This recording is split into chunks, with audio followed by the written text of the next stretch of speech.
Bonjour à tous, très heureux de vous retrouver. School TV Le Mag, vous connaissez, une demi-heure, 30 minutes sur la scolarité de vos enfants, avec à chaque fois une thématique forte. Et tous les jours, on met en lumière des initiatives, qu'elles soient locales, voire nationales, avec Alix Nguyen. Salut Alix. Bonjour Patrice. Ça va ? Ça va. Jusqu'ici, tout va bien, c'est magnifique. C'est parti pour le sommaire de cette nouvelle émission. On part en porte de Paris, dans le Nord. Bienvenue à Levallois-Perret, ville bien connue des Hauts-de-Seine. Petite enfance, école. Quels sont les choix qui ont été opérés par cette ville? On le verra dans un instant. Quelle place pour l'inclusion à l'école? On entend souvent le désarroi des parents qui ont des enfants en situation de handicap. Quelle est l'offre proposée par cette ville? Comment arrive-t-elle à attirer des professionnels? Vous le verrez là aussi. Et puis dans cette émission, on parlera de l'offre sportive ou encore culturelle. On reviendra aussi sur l'initiative de certains lycéens concernant la Deuxième Guerre mondiale, une initiative primée, vous dira Alix dans un instant. C'est juste après l'expression orale. Bonjour Laurence Bourdet-Mathis. Bonjour Patrice. Merci d'avoir accepté notre invitation en ce début de saison, effectivement. Si vous deviez choisir, Laurence, un qualificatif pour cette rentrée scolaire concernant la petite enfance et concernant les écoles de Levallois, ce serait quoi? Plus tranquille. On revient quand même de quelques années de Covid. Une rentrée plus sereine, j'ai quand même somme toute plus sereine, somme toute plus classique, c'est vrai. Avec peut-être aussi une prise en main du gouvernement sur le harcèlement. Je pense qu'aussi c'est un problème qui interroge beaucoup de parents. Ouais. On parle quand même d'enfants qui mettent fin à leur jour. Donc je crois que c'est une réponse qu'ils attendaient. Et de voir que le sujet est enfin pris sérieusement par l'éducation nationale, je crois que ça les a rassurés. Alors, Laurence Bourdet-Mathis, vous êtes adjointe au maire, bien sûr, de Levallois, déléguée à la vie scolaire et au périscolaire de la ville. Quelles sont les questions récurrentes, vous qui êtes une élue de terrain, vous qui êtes au contact, au quotidien des parents? C'est très varié. C'est très varié. Je suis vraiment une élue de terrain. C'est-à-dire que tous les parents ont mon téléphone, mon WhatsApp. Ça va sonner tout le temps? Non, pas du tout. Pas du tout. Non, j'ai cette chance. Les parents sont très respectueux. Ça fait un gros groupe WhatsApp quand même. Avec toute la ville de Levallois, tous les parents. Je veux qu'on puisse me joindre parce qu'il peut y avoir une urgence à 11h du soir, un problème de santé, des drames familiaux. Il en arrive malheureusement au sein d'un foyer. Et c'est bien d'avoir quelqu'un qui puisse nous aiguiller, nous rassurer. Donc je reste disponible. Alors, ça représente combien de personnes? Il y a combien d'enfants sous votre responsabilité? Combien d'écoles? On a 4700 enfants qui sont dans nos centres de loisirs, dans nos restaurants scolaires. Donc plus de 700, c'est 4700 enfants sur la maternelle et l'élémentaire. Voilà. L'éducation priorité des priorités, et cela depuis de nombreuses années, effectivement, pour la ville de Levallois. Comment se traduit cet engagement éducatif de la ville? C'est vraiment, je crois que c'est historique avec Levallois parce que l'ancien maire était déjà très impliqué. Aujourd'hui, Madame Agnès Potier-Dumas, là aussi, a décidé d'en faire sa priorité. Je crois qu'on ne réussit une société que quand notre jeunesse se porte bien. Donc, j'ai cette chance de travailler à ses côtés. J'ai vraiment toute liberté possible. On peut parler budget? De quel budget on parle? Est-ce qu'ils sont à la hauteur des enjeux? Et surtout, comment vous gérez, en ces temps de crise énergétique, vos budgets? J'ai la chance d'avoir un budget constant. Vraiment. On essaye effectivement de faire quelques économies, mais qui soient totalement transparentes. C'est-à-dire en faire très attention. Notamment justement sur la gestion des fluides dans les écoles. Enfin, on essaye vraiment de faire éteindre les écoles. Faire attention sur tout ce qui est urbanisme, de ne pas faire non plus trop de dépenses. Mais j'ai un budget constant et moi mon budget, j'ai un budget sur la caisse des écoles qui est au nombre d'enfants. Et donc c'est un budget important. Je fais très attention justement à ce qu'il soit très respecté et qu'il soit fléché, donc qu'il bénéficie vraiment à tous les enfants. C'est-à-dire que pour une ville comme Levallois, même pour une ville comme Levallois aujourd'hui, 1 euro est 1 euro aujourd'hui? Absolument. Et alors, j'ai même envie de vous dire, encore plus quand il s'agit des enfants.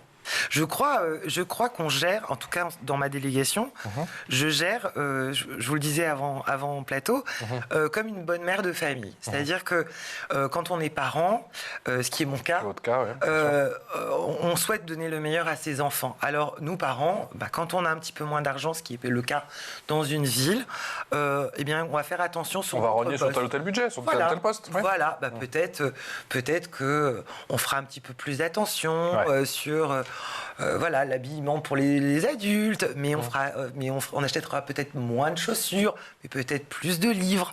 Voilà, c'est dans ces conditions-là. Mais voilà, tout ce qui est création, tout ce qui est la lecture, je ne veux faire aucune économie. La lecture est quelque chose qui, pour moi, est essentiel. Et donc, on fournit, si vous voulez, à nos centres de loisirs toutes les éditions qui plaisent à nos enfants. Parce qu'avant de lire, il faut savoir aimer lire. J'essaye de le faire avec mes propres enfants et j'essaye de le faire aussi avec les enfants de Levallois. Donc, je vais souvent dans les centres de loisirs, je les interroge, je leur demande qu'est-ce que vous aimeriez lire. Parce que si la journée, elle est lourde pour un enfant, ils sont pour certains de 8h à 19h.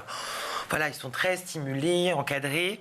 Et quels sont les leviers pour le aimer lire, du coup? Parce qu'il y a le savoir lire et le aimer lire. On a une association qui intervient dans nos centres de loisirs qui s'appelle Apprendre lire et faire lire. Et puis, voilà, s'appuyer aussi sur des éditions qui plaisent aux enfants. La fameuse Mortelle Adèle plaît beaucoup, Ariol, Anatole Bristol, voilà, des livres qui plaisent. Et puis je crois que il y a un petit peu si l'autre le fait, moi aussi je vais le faire. Donc voilà, si on en a quelques-uns qui se mettraient à lire à la fin de la journée, voilà, il va y avoir un mimétisme, c'est le terme que je cherchais, mimétisme, et ils vont peut-être aller vers la lecture. Ça vraiment. Puis on a là installé avec Madame le maire Agnès Potier-Dumas une bourse aux livres. Qui va permettre justement de lutter contre l'inflation. Typiquement, on achète en tant que parent, je vais apprendre à lire en CP. Forcément, l'enfant grandit, en CE2, on n'en a plus besoin. Eh bien, on donne ces livres et pour une somme vraiment ridicule, les parents vont pouvoir aller à Levallois acheter ces livres. Vraiment, lutter contre...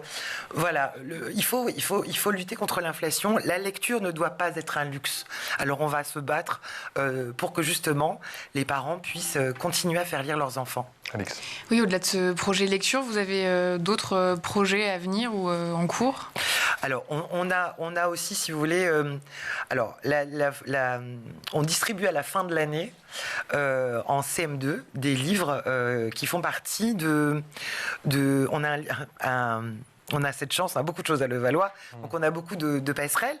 On a un livre du roman historique qui a beaucoup de succès, et dans ce salon-là, on a une édition jeunesse, et donc on a un prix. Et donc chaque année, on remet aux enfants de CM2, avant de partir vers le collège, ces prix littéraires qui permettent donc justement aux enfants de partir avec dans leur valise pour les vacances des prix littéraires. À la rentrée scolaire, avant on leur remettait un dictionnaire. Il m'a semblé que c'était un petit peu obsolète. Pour autant, les CP ont besoin de dictionnaires. Parce qu'ils ont besoin justement de chercher le mot. Alors c'est des plus petits dictionnaires de poche. Donc on est en train de voir, voilà, pourquoi pas fournir aux enfants dès le CP ce fameux dictionnaire. Alors là, d'où l'intérêt de travailler en totale communion avec l'éducation nationale, parce que du coup, ça permettra aux parents d'éviter d'acheter ce livre, de ce dictionnaire, pourquoi pas d'acheter un autre livre pour l'enfant. Dans quelle mesure les défis éducatifs de la ville de Levallois passent par le numérique scolaire? Vous l'avez testé depuis quand même de nombreuses années dans certaines classes. Alors, on a quel retour d'expérience, l'adjointe au maire? C'est assez compliqué, le numérique, parce que, à l'instar, je crois que c'est le Danemark qui en revient aussi sur les tablettes. Je suis très partagée. C'est-à-dire que... Alors, dites-nous. Comme toute chose, il y a du bon, il y a du pas bon. C'est-à-dire qu'il y a d'excellents programmes, d'excellentes applications. Comme il est compliqué aussi pour nos enfants, en tant que parents, d'expliquer le soir que la tablette, c'est non. Parce qu'à l'école, on l'a autorisé. Ça aussi, c'est compliqué. Parce qu'il y a aussi cette bataille à mener à la maison, un peu contre les écrans, la lumière bleue, et effectivement. Là, j'étais dans une école l'autre jour où le directeur expliquait aux parents que, sans passer ne serait-ce que par la tablette, il fallait arrêter que les enfants regardent les dessins animés le matin, qu'on perdait beaucoup de concentration. Oui, de concentration, d'influx, bien sûr. Voilà. L'éducation nationale aussi c'est pas tout à fait stable, c'est-à-dire qu'il y a des fois, pour les tablettes, on a, nous, des tableaux numériques qui aident justement les enseignants. Les enseignants ont des ordinateurs, mais c'est vrai que pour les tablettes, alors Que disent les enseignants, justement? Est-ce qu'ils ont été assez formés? Est-ce qu'ils ont été formés? Partagé. Là aussi, ils sont partagés? Ils sont partagés, c'est-à-dire qu'à la fois... Alors déjà, pour les maternelles, c'est compliqué parce qu'on ne peut pas installer le Wi-Fi partout. Pourquoi? Déjà. Pour les élémentaires, c'est vrai qu'ils sont à un stade où la tablette, c'est un jeu. C'est compliqué de mettre les limites. C'est-à-dire que c'est un outil formidable, mais on ne sait pas dans quelles mains on met cet outil. Pour autant... En plus, sur le harcèlement, l'ordinateur, la tablette est quand même un outil qui est assez dangereux. C'est-à-dire le harcèlement commence violent, il me semble, commence quand même par ces outils. Donc c'est très compliqué. Et le téléphone portable, ça peut être... Parce que j'imagine que les jeunes ils ont aussi rapidement un téléphone portable. Exactement. Et pour autant, vous parlez à quelqu'un qui est fan de YouTube, qui adore le côté éducatif de YouTube pour adultes. C'est-à-dire que je trouve que le numérique, les tablettes, l'enseignement, tout ça est un outil formidable d'éducation. Maintenant, il faut que ce soit encadré. Vous ne pensez pas que ce serait une façon d'apprivoiser l'objet et d'en faire autre chose, de le rendre plus bénéfique à l'enfant justement et de montrer que c'est très compliqué. C'est très compliqué parce que, alors je vous dis, on a plusieurs. Les choses, on peut pas être dans le dogme, en disant la tablette c'est pas bien et la tablette c'est très bien. De toute façon, il faut s'en accommoder. Donc il faut s'en accommoder. Maintenant, c'est vrai que je crois que ça évolue. Je crois qu'on va, peut-être. Comment vous l'utilisez aujourd'hui et comment les différentes classes, ou est-ce que dès la petite enfance on l'utilise? Comment c'est utilisé? Est-ce que c'est un outil puissant qui est utilisé par la ville de Levallois, ou encore une fois aujourd'hui vous revoyez peut-être un petit peu votre copie? Moi, on a revu un peu la copie dès le début. D'accord. Et en accord, on travaille avec l'Éducation nationale. D'accord. Donc, on a vu avec le directeur académique, la directrice académique, qui était avant, qui elle aussi n'était pas pour les tablettes, voilà. Donc, mais bon, là maintenant, je pense que c'est un sujet qu'il faut tout le temps remettre sur le tapis. Avec la question de la formation, de l'accompagnement, j'imagine. De l'encadrement, de voir, comment on peut installer ça. Maintenant, il y a quand même aussi des choses à faire dans le numérique. On a des web radios, des web télé, on a justement des systèmes de ruches qui nous permettent d'éduquer nos enfants comme ça. On a aussi des systèmes de programmation avec des petites abeilles. Donc, des petits, on éduque nos enfants à Levallois à la programmation numérique. Donc ça aussi, c'est important. Les abeilles à Levallois, c'est... les abeilles à Levallois. Mais s'il vous plaît. On a nos petites abeilles. Même la petite carte abeille, j'ai vu aussi, je crois. Oui, tout à fait. Pour toutes les animations, effectivement, pour le périscolaire, tout ça. L'inclusion, priorité des priorités, effectivement, dans toutes les villes de France. Madame l'adjointe-au-maire, dans les faits, l'inclusion, ça se passe comment pour une ville comme Levallois? Ça se passe que c'est très important. On a une classe autiste, on a des classes justement d'adaptation, on a des enseignants très motivés, très impliqués. Pour autant, on a des éducateurs aussi, nous, dans les centres de loisirs. On va pas se le cacher. C'est très compliqué. Je vous coupe, Madame l'adjointe. C'est compliqué parce qu'on en a reçu, semaine après semaine, on les reçoit, les parents.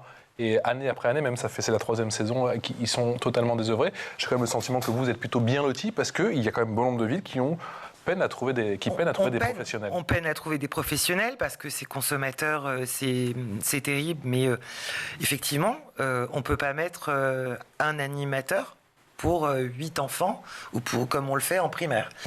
Il faut un éducateur qui soit spécialisé, qui soit concentré sur l'enfant. Il faut le recruter. Bien sûr.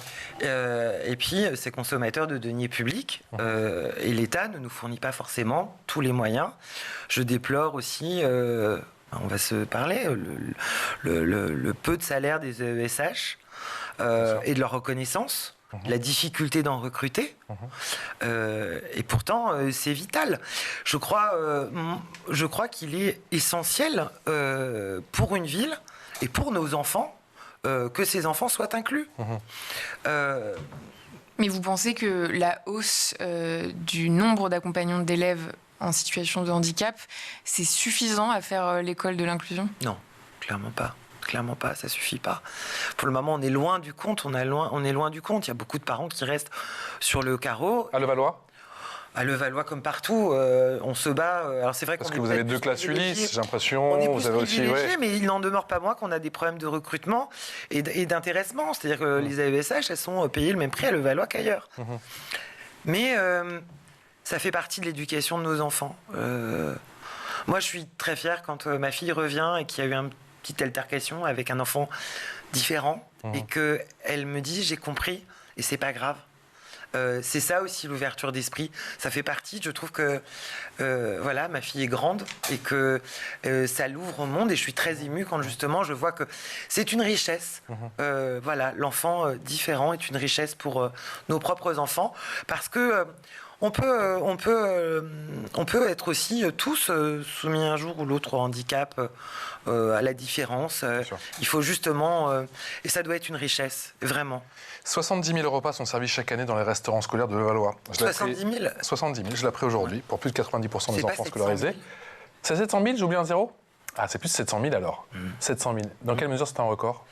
Parce qu'on a déjà, je crois, 85% des parents qui laissent leurs enfants à la restauration scolaire. Parce qu'ils travaillent beaucoup. Je suis très, très... C'est-à-dire qu'il y a le repas du midi et aussi le goûter ? Alors, pour les maternelles, il y a le goûter. Pour les élémentaires, ils viennent avec leur propre goûter. D'accord. Le goûter est offert par la ville pour les maternelles. Et puis, pour l'élémentaire... alors, j'étais ce midi dans les restaurants scolaires.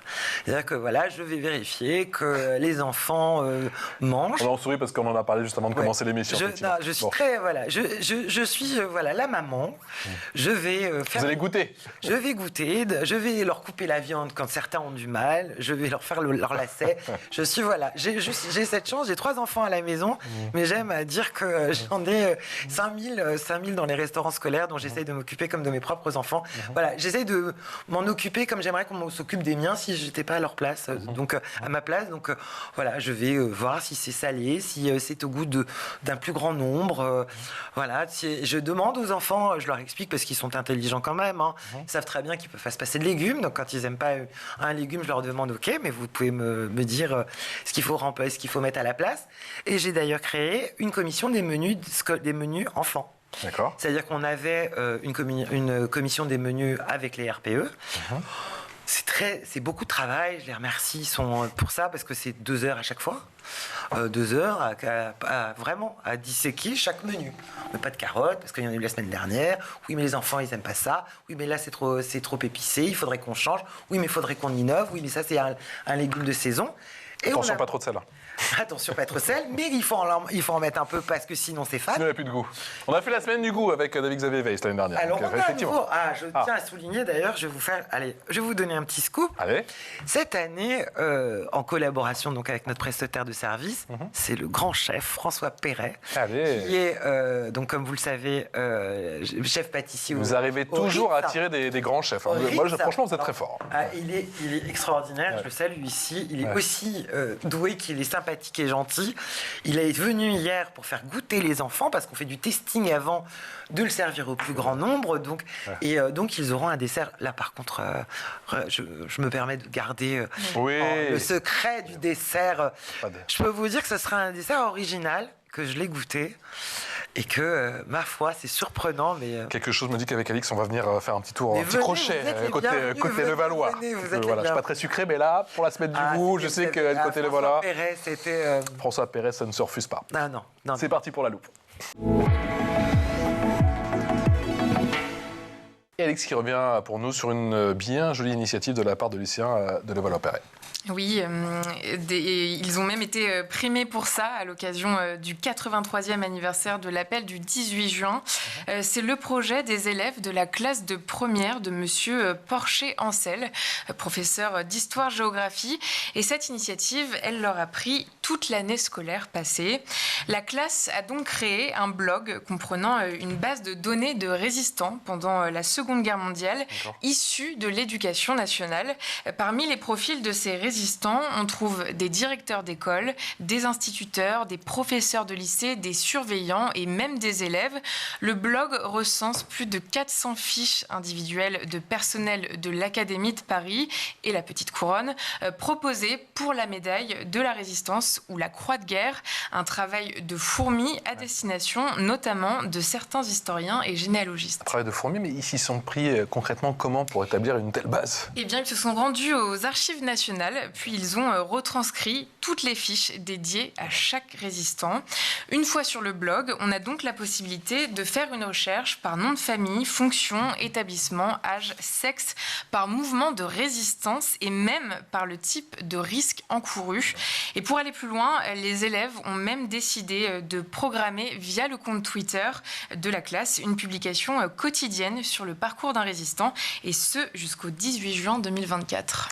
Laurence Bordet-Matisse, comment créer un lien justement entre vos écoles, qui sont sous votre coupe du coup, et les collèges et les lycées qui sont juste après? Même si c'est pas directement, bien évidemment, ils ne sont pas effectivement dans vos prérogatives. Vous essayez de créer du lien quand même entre ces différents établissements, de la petite enfance aux écoles? Le lien, il se fait dans la ville surtout. On a un conseil communal des jeunes. Et puis, on a aussi beaucoup d'actions qui sont entreprises dans la ville, notamment, par exemple, pour le développement durable, sur des actions qui, par exemple, sont le Clean Up Day. Clean Up Day, typiquement, c'est une action qui est totalement transversale. On a des rencontres aussi entre... C'est quoi le Clean Up Day Le Clean Up Day, alors, c'est une... En anglais, Clean Up Day. Alors, on invite les enfants, les Levalloisiens, de tous âges, moi j'y suis allé, à ramasser les petits mégots qu'on pourrait avoir. Vous savez, les tout petits, parce que les Levallois est une ville très propre. Pour autant, il suffit qu'il y ait quelques, quand même, gens peu civilisés, et on en a quelques-uns qui jettent, vous savez, les mégots. Et un mégot, c'est très très long à être dégradé dans la nature. Donc, on encourage les enfants. Et je peux vous assurer que quand... au bout de 2 heures, on a un sac comme ça de mégots. Croyez-moi que même pour le petit papier, on garde tout dans les poches. Donc moi, j'ai souvent plein de choses pas forcément très ragoûtantes dans mes poches, parce que justement, on fait très attention à faire... Donc là aussi, c'est des actions transversales. On a aussi... Alors, intéressant aussi, parce qu'on vient de le mettre en place, le service civique, qui va être... c'était le dernier conseil municipal. On va appeler des jeunes à faire leur service civique pour aider au devoir les enfants en difficulté. On a des études dirigées avec nos enseignants. Les études dirigées rémunérées, les enseignants sont rémunérés par la ville. On a d'ailleurs baissé le nombre d'enfants par enseignant pour avoir plus de temps, parce que là aussi, les parents ont de moins en moins de temps. La pédagogie est très importante qui rentre avec les devoirs de fait. Et on a juste à côté, pour les enfants qui éprouvent une difficulté, ce qu'on appelle l'aide aux devoirs. L'aide aux devoirs, c'est 2 fois dans la semaine. Les enfants vont, avec des étudiants, travailler. Et donc, au-delà des devoirs, s'appesantir sur les difficultés de l'enfant. Donc, ils ont pris en charge. Et là aussi, c'est le service civique qui va nous permettre. Donc, alors, c'est vraiment des grands, c'est plus grand, mais là aussi, c'est transversal. Oui, et justement, le projet dont je parlais, il a été mené dans le cadre de l'enseignement moral et civique.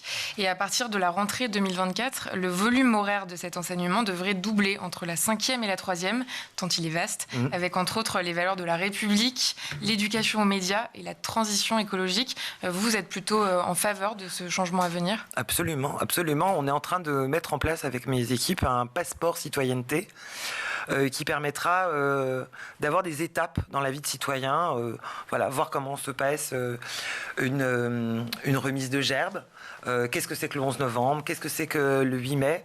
Il y a d'autres villes qui l'ont mis en place? Absolument. Vous avez passé quelques coups de fil, vous êtes allé voir ce qui se fait? Absolument. J'ai rencontré le maire qui est en charge de ce projet. Comme vous le disiez si bien, le devoir de mémoire, c'est quelque chose qui, aujourd'hui, est plus que jamais en train, entre guillemets, de mourir. C'est-à-dire que les derniers témoins de cette période sont en train de nous quitter. Et donc aujourd'hui, c'est à nos enfants de reprendre ce flambeau, encore plus que nous.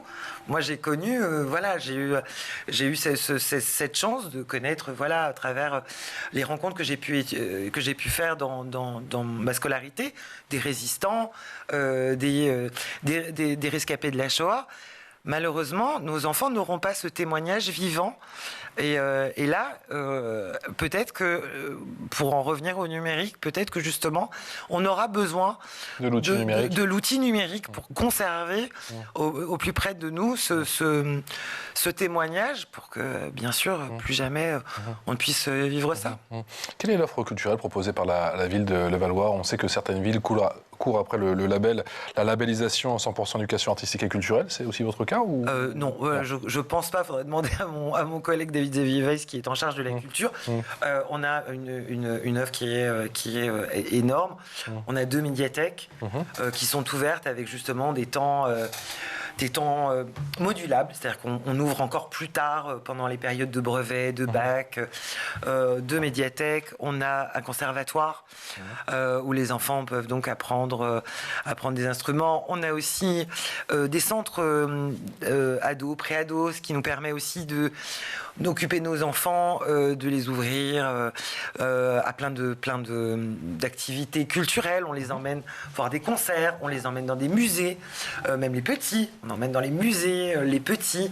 On a une offre qui est énorme. Ça, c'est pour la culture. Et pour le sport, avec à l'approche des JO, Levallois, on va pas le répéter ici, effectivement, est une ville, Levallois, c'est le sport. Levallois Sporting Club, le LFC, qui est le plus grand sport, omnisport. Alors, j'avais cette délégation auparavant, j'avais cette chance. Aujourd'hui, c'est ma collègue Eva Haddad qui est en charge avec le président Bertrand Gaborio. C'est 33 sections, c'est 36 000 adhérents. Enfin, c'est un énorme club. C'est titanesque. Oui, tout à fait, avec des grands champions. Donc, beaucoup de sport à Levallois. Et puis, aussi, un projet, bien évidemment, avec l'éducation nationale sur les fameux JO qui vont arriver. Là aussi, on est très, très impliqués là-dessus. On a aussi... Vous avez le sentiment, Madame l'adjointe au maire, que vous allez pouvoir profiter de l'aspiration des Jeux Olympiques, vous mettre dans la boucle ou... Je le souhaite. Ce n'est plus mon mandat, mais je le souhaite. Alors, je vais vous dire, je vais aussi le saluer parce que j'ai la chance aussi, vous savez, l'éducation, ma délégation, on travaille en équipe, et j'ai un directeur qui s'appelle Robin Forget, qui, comment je pourrais dire, sait parler. C'est parler aux instances. Il a un certain aplomb, c'est ça? Oui, c'est-à-dire que nous avons emmené les enfants au JO de Londres. Pas de raison qu'on n'aille pas devoir faire participer les enfants alors que ça se passe dans notre pays. Ouais, quand même. Donc voilà. Non, je souhaite que nos enfants justement participent. Ils participent actuellement, ils vont au match de rugby. Ils participent à beaucoup de spectacles, de retransmissions de matchs. Là aussi parce que au-delà du spectacle, j'ai fait le lapsus, mais parce qu'au-delà du spectacle, il y a aussi la figure d'exemple de nos grands sportifs, c'est-à-dire que derrière ça, il y a une performance, il y a une hygiène de vie, il y a une volonté, et ça, c'est aussi un exemple qu'on souhaite donner à nos enfants. Voilà. Un grand merci. Merci d'avoir pris le temps de témoigner concernant les projets éducatifs de la ville de Levallois. Laurence Bordet-Matisse, adjointe au maire déléguée à la vie scolaire et au périscolaire de la ville de Levallois. Vous l'aurez compris, on a pris rendez-vous la semaine du goût, Félix. On a pris rendez-vous. Vous venez nous voir. Le petit dessert qui va bien. J'espère qu'on va venir avec en plateau parce que je sais déjà qu'on fait des jaloux. J'espère que monsieur le chef Perret sera là auprès des enfants. En tout cas, je pense qu'il est prévu quand même qu'il vienne aussi parler aux enfants de sa vocation et de son métier. Et transmettre effectivement sa passion. Un grand merci à vous. Merci à toi, Alix. On se retrouve demain pour un nouveau numéro de School TV Le Mag. Ciao.